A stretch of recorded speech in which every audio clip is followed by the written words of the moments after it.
Hi, I'm Olivia Brown, and on today's podcast, we'll be talking about realism and the war on terror.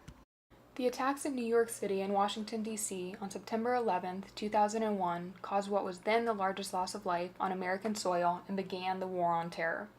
Some of George W. Bush's decisions can be better understood, though not necessarily justified, when viewed through a realist lens. The same can be said for Obama and now Trump. Of course, some would argue that the war on terror is better explained by a liberal paradigm, but the ideas of spreading democracy and striving for international cooperation seem to be less relevant than the tenets of realism. The ideas of an inherently anarchic international system, the state as the primary actor, and the competitive drive to further a state's interests are especially evident.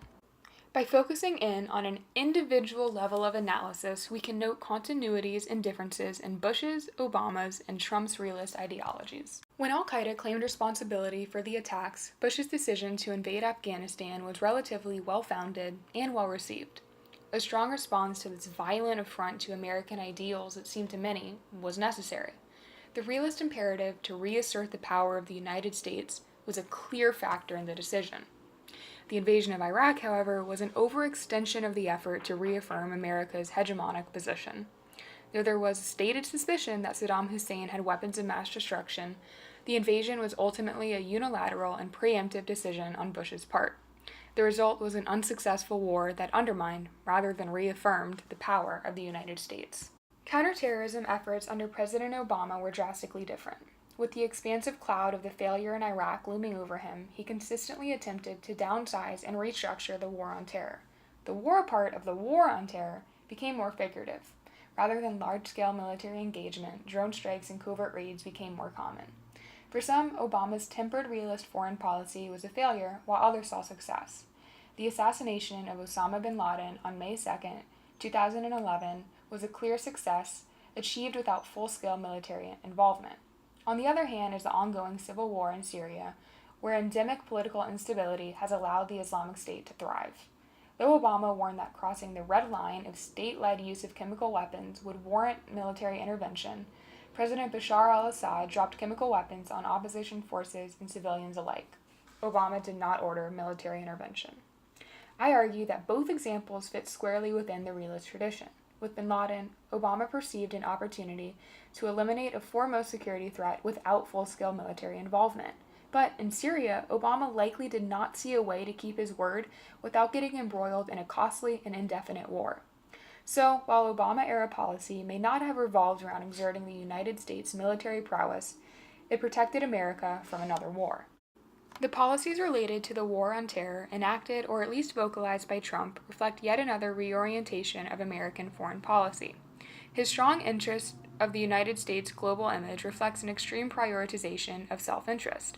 His overall lack of desire to cooperate with other nations or international organizations demonstrates what seems to be a belief in the idea of a zero-sum game, in which the United States has to rely on itself.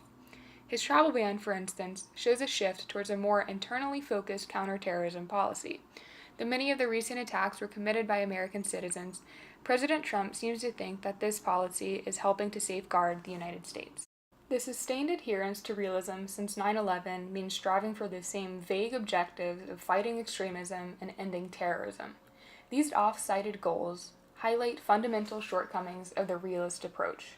For one, realism is highly state-centric, which might be an ill-suited approach to the war on terror, because it's not, at its core, a conflict among states, but rather a global fight against an extremist minority. Al-Qaeda, the Islamic State, and other extremist groups are not states, even if they proclaim themselves to be. Realist ideals have also contributed to an us versus them mentality. Bush rather clearly reduced the fight against terrorism to a battle between good and evil. Though Obama disliked the phrase war on terror, he did little to redefine it. Trump has so far allowed and, at times, promoted unfounded generalizations about Muslims and the war on terror. To make considerable progress in the ongoing and ever-evolving fight against terror, we need to move away from the characterization of a ubiquitous and undefined enemy. Our government and our people cannot promote misinformation or continue to drive allies in Muslim countries away. Obviously, there is no clear solution, but to get anywhere, a balance needs to be struck between promoting American ideals and establishing a cooperative and specified plan. one that focuses first and foremost on weakening the extremist minority rather than furthering a political agenda. Of course, that's easier said than done.